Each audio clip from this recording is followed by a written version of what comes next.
भारतीय cricket team series जीतने के इरादे से तो दक्षिण अफ्रीका सीरीज को बराबर करने के इरादे से आज लखनऊ के अटल बिहारी वाजपेयी एकाना क्रिकेट स्टेडियम में चौथे T20 इंटरनेशनल में मुकाबला करने के लिए पूरी तरह तैयार हैं।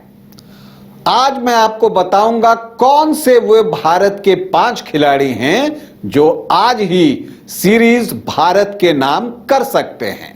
तो वहीं दक्षिण अफ्रीका के भी 5 खिलाड़ियों की चर्चा करूंगा जो कि दक्षिण अफ्रीका को आज सीरीज में बराबरी दिलवा सकते हैं। नमस्कार, आप देख रहे हैं न्यूज बाइस्कोप और मैं हूं राकेश रंजन। भारत रत्न अटल बिहारी वाजपेयी एकाना क्रिकेट स्टेडियम लखनऊ में आज भारत और दक्षिण अफ्रीका के बीच चौथा T20 इंटरनेशनल मुकाबला खेला जाना है। भारतीय टीम का इरादा बहुत साफ है, वो आज ही सीरीज सील करना चाहती है, तो दक्षिण अफ्रीका वापसी की तलाश में है। फिलहाल अगर हम सिर्फ इस सीरीज की बात करें तो दोनों टीमों के प्रदर्शन में इनकंसिस्टेंसी दिखी है। पहला और तीसरा मैच भारत ने जीता तो दूसरे मैच में दक्षिण अफ्रीका को जीत मिली और तीनों ही मुकाबले एक तरफे हुए, जो ये बताते हैं कि कंसिस्टेंसी की कमी दोनों तरफ से दिखी है। तो क्या पुरानी गलतियों से सीख लेकर, जो चंडीगढ़ में गलतियां हुई उससे सीख लेकर टीम इंडिया ने जिस तरह से पिछले मैच में प्रदर्शन किया है उसी तरह का प्रदर्शन आज वो करेगी? अगर ऐसा हुआ तो भारत आज ही सीरीज सील कर सकता है।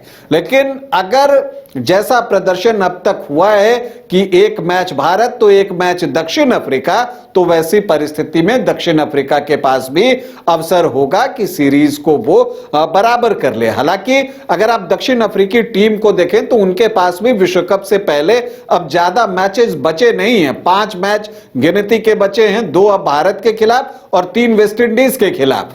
और उनका प्रदर्शन आप देखिए, जो वर्ल्ड कप हुआ था उसके बाद से अगर आप देखिए तो जो मैचेस उन्होंने खेले हैं उसमें 18 में उनको हार का सामना करना पड़ा है।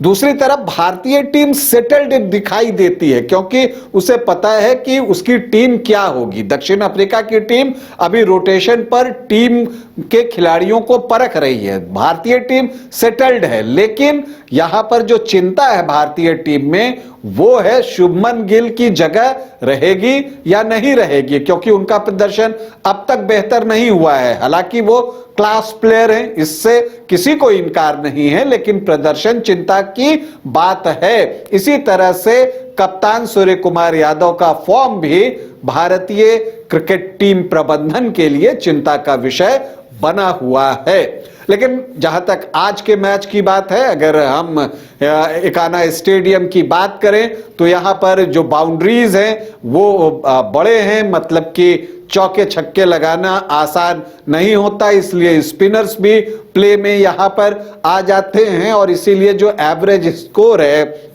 यहां पर वो 165-70 के आसपास का है। लेकिन चूंकि ओस भी प्ले में आएगा तो पहले बल्लेबाजी करने वाली टीम कम से कम 180 प्लस का स्कोर तो चाहेगी ही।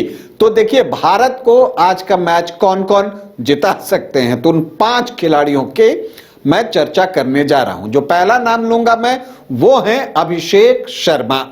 अगर अभिषेक शर्मा 50 गेंदों का सामना करने में सफल होते हैं तो मानकर चलिए कि भारत के जीतने की संभावना बढ़ जाएगी, क्योंकि जिस अंदाज में वो बल्लेबाजी करते हैं लगभग 200 का उनका स्ट्राइक रेट है।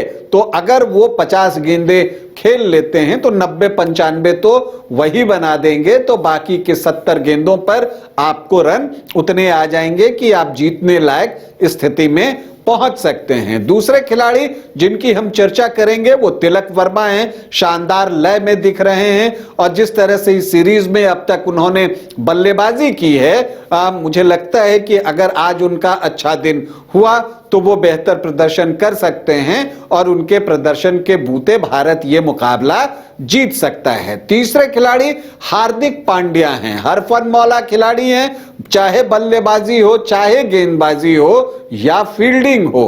हार्दिक पांड्या की प्लेयर हैं, वो टीम को एक बैलेंस देते हैं और अगर वो डेथ ओवर्स में अच्छी बल्लेबाजी कर जाएं तो फिर भारत जो है वो आपको बड़ा स्कोर बना सकता है। और जब आप डेथ ओवर्स में अच्छी बल्लेबाजी करते हैं तो फिर जब दूसरी टीम आती है बल्लेबाजी करने तो वो दबाव में आती है, क्योंकि मोमेंटम आप अपनी टीम को दे देते हैं। तो हार्दिक पांड्या यहां पर महत्वपूर्ण है। बल्ले के साथ तो हैं ही, गेंद के साथ भी हैं, क्योंकि उनमें एबिलिटी है कि वो नई गेंद के साथ भी अच्छी गेंदबाजी कर लेते हैं और डेथ ओवर्स में भी अच्छी गेंदबाजी कर लेते हैं। तभी तो ऑलराउंडर होने के बावजूद भारत के लिए उन्होंने T20 इंटरनेशनल में 100 विकेट लिए हैं और ऐसा करने वाले वो सिर्फ तीसरे गेंदबाज हैं। तो हार्दिक पांड्या के प्रदर्शन पर भी लोगों की निगाह होगी, खास करके तब जब अक्षर पटेल इस मैच से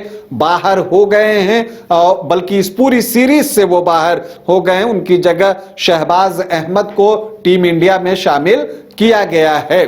जो चौथा नाम मैं लेने जा रहा हूं वो अर्शदीप सिंह का है। बुमराह का खेलना अभी पता नहीं है, लेकिन अर्शदीप सिंह वो खिलाड़ी हैं कि शुरुआती ओवरों में वो विकेट लेते हैं। देखिए, अगर उन्होंने न्यू चंडीगढ़ में शुरुआती ओवरों में विकेट नहीं लिया तो क्या हश्र हुआ ये छिपा नहीं है। टीम इंडिया वो मुकाबला हार गई, लेकिन पहले और तीसरे T20 इंटरनेशनल में उन्होंने अपने ओपनिंग स्पेल में विकेट निकालकर टीम को दिए और जब उन्होंने विकेट निकालकर शुरुआती ओवर में दिए तो परिणाम भारत के पक्ष में आया। तो इसलिए अर्शदीप सिंह वो खिलाड़ी हैं जो भारतीय टीम को जीत दिला सकते हैं। अगर वो शुरुआती ओवरों में विकेट निकाल लें तो वो डेथ ओवर के भी अच्छे गेंदबाज हैं। न्यू चंडीगढ़ में जो उनका प्रदर्शन रहा उसको आप कह सकते हैं कि एक उनका ऑफ डे था। और जो पांचवें खिलाड़ी हैं वो है भारत के मिस्ट्री बॉलर वरुण चक्रवर्ती। उनकी गेंदों को अब तक दक्षिण अफ्रीकी टीम समझ नहीं सकी है और यही वजह है कि वो विकेट लेते चले जा रहे हैं और उनकी गेंदों पर रन भी कॉम्पैरेटिवली कम बने हैं। तो इसीलिए मुझे लगता है कि वरुण चक्रवर्ती एक वैसे खिलाड़ी हैं जो अपने प्रदर्शन के बूते भारत के नाम आज सीरीज कर सकते हैं। दूसरी तरफ अगर हम दक्षिण अफ्रीका के 5 खिलाड़ियों की बात करें जिन पर नजर होगी और वो अगर बेहतर कर जाएं तो दक्षिण अफ्रीका सीरीज में बराबरी कर सकता है, तो उसमें पहला नाम क्विंटन डिकॉक का है। वो क्या कर सकते हैं ये हमने दूसरे T20 इंटरनेशनल में देख लिया, क्योंकि अगर आप उनको खेलने देंगे तो वो रुकते नहीं हैं, वो चौके छक्के जमाते ही रहते हैं और बहुत तेजी से रन बनाते हैं। तो दक्षिण अफ्रीका के लिए की प्लेयर होंगे क्विंटन डिकॉक। तो उस पर दक्षिण अफ्रीका को जो है बहुत सारी उनसे उम्मीदें होंगी। दूसरे खिलाड़ी हैं उनके कप्तान मार्करम। पिछले मैच में उन्होंने एक शानदार पारी खेली जबकि अन्य बल्लेबाज पूरी तरह से विफल रहे थे। एक कप्तान के रूप में वो बेहतर प्रदर्शन कर भी रहे हैं, बल्लेबाजी भी अच्छी उन्होंने की, कप्तानी भी अच्छी कर रहे हैं और फील्डिंग तो उनकी लाजवाब है ही। तीसरे खिलाड़ी हैं मार्को येंसन। भारतीय टीम को उन्होंने इस दौरे पर सबसे ज्यादा मुश्किल वक्त पेश किए हैं, इससे इनकार नहीं है, चाहे वो बल्लेबाजी हो या गेंदबाजी हो। तो एक ऑलराउंडर के रूप में मार्को येंसन जो है अपना प्रभाव यदि छोड़ देते हैं आज के मैच में तो दक्षिण अफ्रीका बराबरी पर आ सकता है। जो इसके अलावा हम नाम करें तो एक ब्रेविस खिलाड़ी हैं जिनमें की प्रतिभा कूट कूट कर भरी है और अगर वो चल गए तो वो भी ऐसे खिलाड़ी हैं कि वो गेम को किल कर सकते हैं। तो ब्रेविस से भी टीम इंडिया को बचकर रहना होगा, नहीं तो उनके अंदर भी सीरीज बराबर कराने की क्षमता है आज। इसके अलावा लुंगी एनगिडी इस सीरीज में कमाल की गेंदबाजी कर रहे हैं, तो इंडियन ओपनर्स को उनसे बचकर रहना होगा। लुंगी एनगिडी अगर अर्ली विकेट निकाल लेते हैं अपनी टीम के लिए तो फिर दक्षिण अफ्रीका सीरीज में बराबरी कर सकता है। तो मैंने आपको दोनों तरफ के 5-5 खिलाड़ी बताए जिन पर की आज नजर होगी, लेकिन नजर भारत के कप्तान और उप कप्तान पर भी होगी, मतलब कि सूर्य कुमार यादव और शुभमन गिल के ऊपर भी होगी। और लोग यही उम्मीद लगाए बैठे हैं कि दोनों आज के मैच में फॉर्म वापसी करेंगे, और यह मानकर चलिए कि अगर दोनों ने फॉर्म वापसी कर ली तो सीरीज आज भारत के नाम हो सकता है। अभी के लिए इतना ही, इजाजत दें, नमस्कार।